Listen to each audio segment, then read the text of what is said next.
This week was demonstrative of a tale of two black fathers. One, as told by Jeff Metcalf, who fortunately lost his son in the fight between Carmelo Anthony. That is unfortunate. And I've said this before, I feel nothing but sympathy for a man or a family that loses a young son or a young child, period. I think that it is unimaginable grief. But grief is not an entree into racist tropes. And that's exactly what Jeff Metcalf did. The familiar tropes that he rolled out, were talking about black people in general. And particularly he said something about black fathers.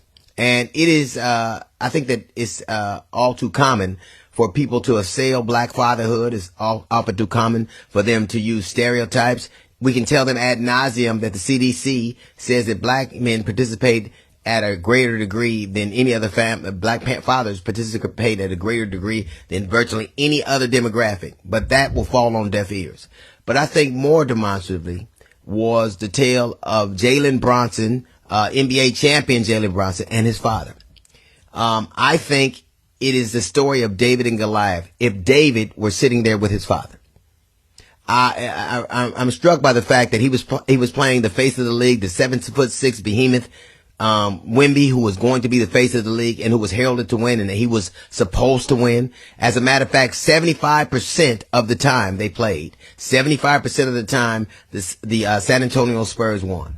And every single time the New York Knicks came back. Now, I'm not going to say that this is the best team the Knicks have ever had. I'm not going to say that he is the best player that they have ever had. That's going to be up to them to decide.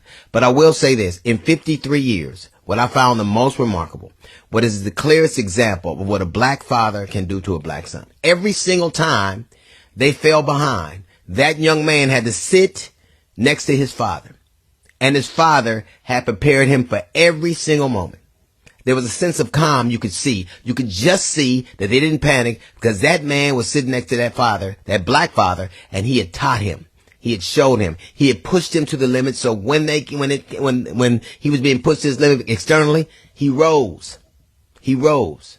And he won when nobody thought he could. He shut up all the doubters. As a matter of fact, you would learn that the only person who really, really believed in him was the father who pushed him to the greatness.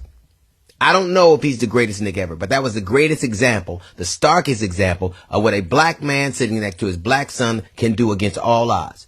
So the next time somebody wants to quantify what it is to be a black father, or to malign it, or to denigrate it, or to stereotype it, the next time you ask where a black father is, he's helping his son raise the championship trophy. It's a little note from the GED section. Got the Jazz Report coming up in 15 minutes. It's the D.L. Hughley Show.